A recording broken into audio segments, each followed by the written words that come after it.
The student-led protests in Venezuela that began weeks ago have led to some violent and deadly confrontations with police and have sharpened the political divisions in the country.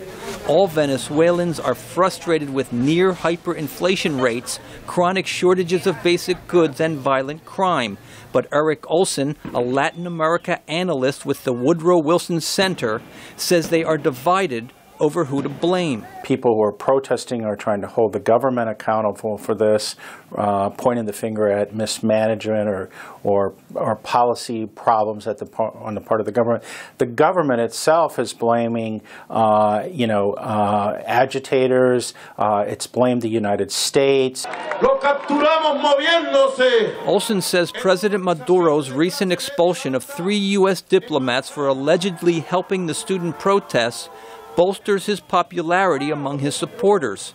Meanwhile, Mr. Maduro says he wants to directly engage the U.S. on these charges and will send an ambassador to Washington to fill the long vacant post. I call for the dialogue now. I accept this challenge. Let's initiate a high-level dialogue and let's put the truth out on the table.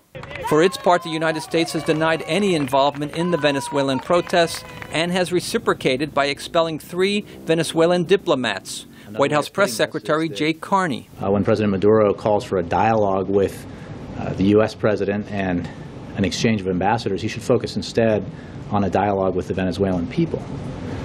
Because that is what is at issue here. This is not about the United States. Despite having the world's largest oil reserves, spending for the socialist programs providing free housing, health care, and other services to the poor have burdened the economy.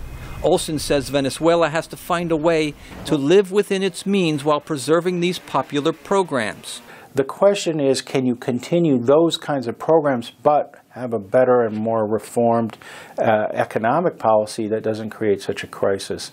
And I think that's the challenge for both the government and for the opposition to some extent. But so far the country remains divided over what to do and who to blame. Brian Padden, VOA News, Washington.